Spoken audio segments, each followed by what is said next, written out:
नमस्कार दोस्तों, जय महाकाल, जय भोलेनाथ, जय शिव शंकर। केदारनाथ की घाटी में आज 3 नवंबर 2021 को मैं सुनील त्रिपाठी फिर से उपस्थित हूँ। मेरे साथ वही पुरानी टीम है जिसमें हमारे मामा जी श्री शंभू शरण राय जी हैं, पुनीत पांडे जी हैं, उनके साथ विनीत पांडे जी हैं, अनिल कुमार गुप्ता है। हम 5 लोगों की टीम अपनी गाड़ी से स्विफ्ट से गोरखपुर से गंगोत्री के लिए निकली थी। गंगोत्री धाम की यात्रा करने के बाद अब हम लोग केदारनाथ धाम की तरफ चल पड़े हैं। इस समय हम केदारनाथ घाटी में खड़े हैं और यहाँ की वर्तमान स्थिति आज 3 नवंबर 2021 में क्या है वो हम आपको दिखाना चाहते हैं। तो अब हम कैमरे को अपने मोड़ेंगे। अभी देखिए स्थिति, इस समय घाटी की स्थिति यह है। लगभग 11:15 बजे का समय है दिन में ये, और बर्फबारी इतनी अच्छी खासी हुई थी जो कि धूप होने के बाद भी धीरे धीरे कम होते हुए भी बहुत ज़्यादा दिखाई दे रही है। ये घाटी का मुख्य हिस्सा है। यहाँ से केदारनाथ मंदिर की दूरी महज 200 से 300 मीटर की दूरी है। आने के लिए अभी भी रास्ता एकदम ठीक ठाक है। घोड़े से लोग आ रहे हैं, पैदल भी आ रहे हैं। कपाट 6 तारीख को बंद हो जाएंगे और 5 तारीख को यहाँ पर भारत के प्रधानमंत्री नरेंद्र मोदी जी भी आ रहे हैं। हम लोगों की यात्रा का संयोग बहुत अच्छा रहा।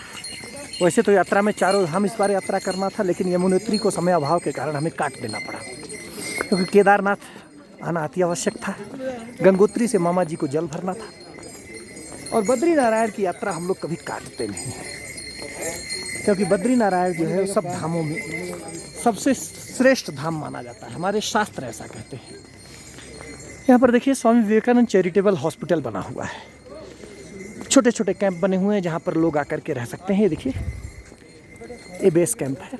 इस कैंप में रुकने के लिए लोगों को 300 रुपये प्रति व्यक्ति के हिसाब से बेड मिल जाता है। स्लीपिंग बैग मिल जाता है, उसी स्लीपिंग बैग में सो जाना होता है। आज का टेम्परेचर अभी मॉर्निंग मैंने चेक किया था तो -1 का टेम्परेचर दिन में बता रहा था। इस समय क्या है मुझे ज़्यादा जानकारी इस चीज़ की नहीं है, क्योंकि मोबाइल का नेटवर्क अभी तक तो काम नहीं कर रहा था। और यह मंदिर के आसपास आने पर नेटवर्क काम करने लगता है। ऑक्सीजन की थोड़ी बहुत कमी लग रही है, सांस फूल रहा है मेरा। पहाड़ी की ऊंचाई बहुत ही ज़्यादा है। जो लोग पैदल चलने में, ट्रैकिंग करने में सक्षम नहीं, वो हेलीकॉप्टर से यात्रा कर सकते हैं, जिसकी कीमत, किराया जिसका कुछ बहुत ज़्यादा नहीं है। आने जाने का किराया सिरसी से अगर आप पकड़ते हैं, जो कि सबसे नज़दीकी हेलीपैड है, तो 4650 रुपये। फाटा से 5200 रुपये लगभग है। और इसे गुप्त काशी से ही अगर आप पकड़ लेते हैं तो 7600-7800 रुपये ऐसे लग जाते हैं।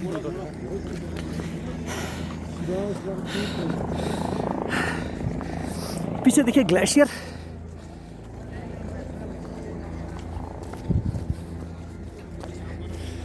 काफ़ी तेज़ी से चमक रहे हैं ग्लेशियर। मंदिर पर कुछ गीत भजन इत्यादि होते जा रहे हैं। बर्फबारी का आलम यह है कि यहाँ एकदम सामने आपको बर्फबारी दिखेगी। आपको कि मैं खुद यहाँ पे खड़ा हूँ और देखिए बर्फबारी, ज़बरदस्त बर्फबारी मेरे चारों तरफ है ना। ये कल की बर्फबारी होगी, क्योंकि आज हम लोग आए हुए हैं तो इतनी बर्फबारी नहीं है। बर्फीली हवाएं आज चल रही हैं।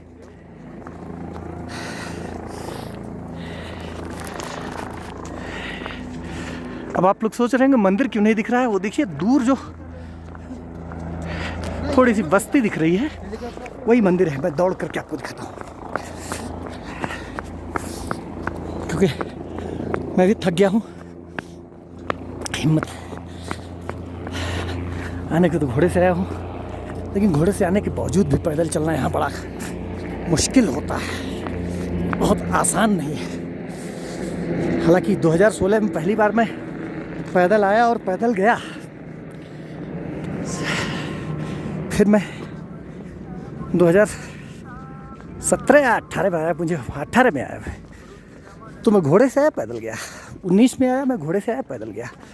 2020 में मैं आया हेलीकॉप्टर से आया, हेलीकॉप्टर से गया। इस बार हम लोग को हेलीकॉप्टर मिला ही नहीं। और सच मानिए तो मेरा मन कर रहा था कि हेलीकॉप्टर ना मिले, क्योंकि ट्रैकिंग करने में मुझे बड़ा मज़ा आता है। हेलीकॉप्टर हमको ये बर्फ़ का मज़ा नहीं देगा, है ना। अब देखिए वो जो दूर दिखाई दे रहा है ना, मैं जूम करता हूँ, केदारनाथ मंदिर एकदम बीच में सबसे ऊंचा दिखाई दे रहा है ना। मैं नॉर्मल कर दिया कैमरे को। ये देखिए बर्फ, ओहो इतना सुंदर है ना। ये देखिए मज़ा आ जाता है। ये देखिए बर्फ, ओहो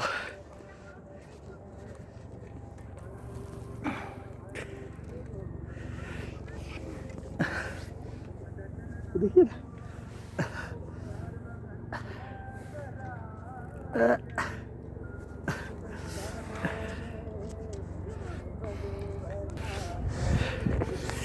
ये देखिए बहुत गजब, इतना सुंदर नज़ारा। तो देखिए घोड़ा भी बर्फ में लेट रहा है, मज़ा ले रहे हैं वो सब भी। गर्मी लग गई होगी उनको भी। केदारनाथ मंदिर से ठीक पहले हेलीपैड है। ये हेलीकॉप्टर जो तेज़ी से जा रहा है अभी वहीं जा कर के रुक जाएगा। जो लोग सक्षम नहीं वो हेलीकॉप्टर से आ सकते हैं, जैसे कोई बुजुर्ग हैं, क्योंकि चढ़ाई करने पे घोड़े से भी आओगे तो आपको 3-4 किलोमीटर तो चढ़ना पड़ ही जाता है। 1.5 किलोमीटर घोड़ा पड़ाव से पैदल जाना पड़ता है, और घोड़ा पकड़ने के लिए भी गौरी कुंड में भी लगभग 1.5 किलोमीटर अब चलना ही पड़ता है। तो ये देखिए बर्फ़ पिघल करके पानी बन गया है। देखो छोटा मोटा ये तालाब बन गया है, इतना बड़ा पत्थर देखिए बीच में आ गया। तो हेलीकॉप्टर से होता है ना कि आओ, आपको 1-1.5 घंटे का वो लेजर टाइम दे देता है। उस बीच में आप दर्शन कर लो, और दर्शन करके बड़े आराम से आप निकल सकते हैं, कोई दिक्कत नहीं होती है। हाँ, जो लोग जवान हैं, जिनके शरीर में ताकत है, उन लोगों के लिए तो मज़ा है। वो सीधे सीधे घोड़ा पकड़ करके आए, आप पैदल आए तो और मज़ेदार बात होगी। क्योंकि अगर आप सच में जीना चाहते हो, पहाड़ देखना चाहते हो, एंजॉय करना चाहते हो कि वास्तव में ये क्या है, ऐसे ही नहीं इसे देवभूमि कहा जाता है। केदारनाथ को ऐसे ही नहीं बोला जाता है कि यहाँ साक्षात शिव का निवास होता है। सच में अद्भुत अद्भुतात अद्भुतम। देखिए पूरा नज़ारा, उस घाटी को मैं कवर करके आप सबको दिखा रहा हूँ। देखिए कितना खूबसूरत है।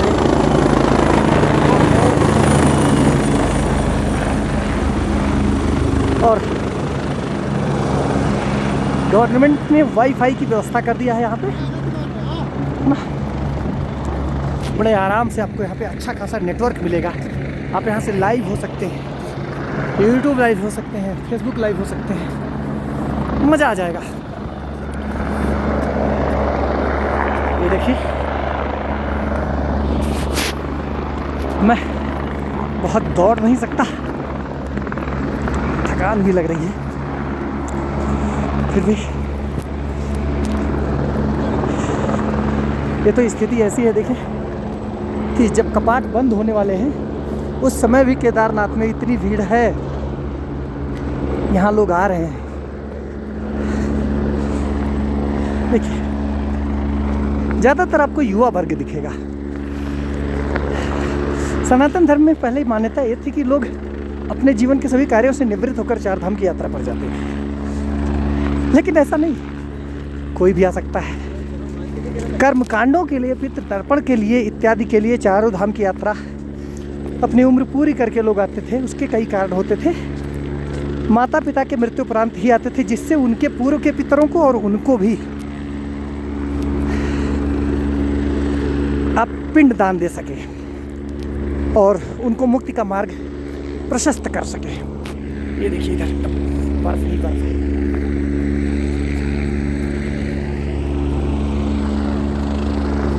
इतना बर्फीला, इतना सुंदर जगह। देखिए हेलीकॉप्टर बस रुका, लोग आए, चल गए। यहाँ सबसे ज़्यादा मदद खच्चरों से मिल जाती है। भगवान ने इन्हें ना बनाया होता तो हम सोचते हैं क्या होता। देखिए सिलेंडर लाद करके ले जा रहा है खच्चर, और इन्हीं खच्चरों के ऊपर बैठ करके हम लोग चले आते हैं, नहीं तो यहाँ पहुँचना बड़ा मुश्किल हो जाएगा। अगर मुझसे पूछिए तो मेरी इच्छा है कि ये जैसे है ऐसे ही रहे। इस मंदिर पे बहुत ज़्यादा डेवलपमेंट करने की कोई आवश्यकता नहीं है, जिसकी आस्था होगी आएगा। लेकिन यहाँ बड़े बड़े मल्टीप्लेक्स मॉल बनाना, होटल बनाना, नहीं, I don't like this. Kedarnath को कभी पिकनिक स्पॉट नहीं बनना चाहिए। ये धर्म आध्यात्म की नगरी है, भोले की नगरी है। साक्षात भोले यहाँ निवास करते हैं। यहाँ मैं नहीं चाहूँगा कि कुछ ऐसा हो। मोदी जी से मेरा अनुरोध है कि इस तरीके का कोई काम ना करें कि डेवलपमेंट के नाम पर इस धर्मस्थल को बिगाड़ा जाए। देखिए हेलीपैड के बहुत करीब आ गया मैं। अब तो रास्ता एकदम देखिए साफ़ सुथरा फर्स्ट क्लास है, पत्थर जड़े गए हैं।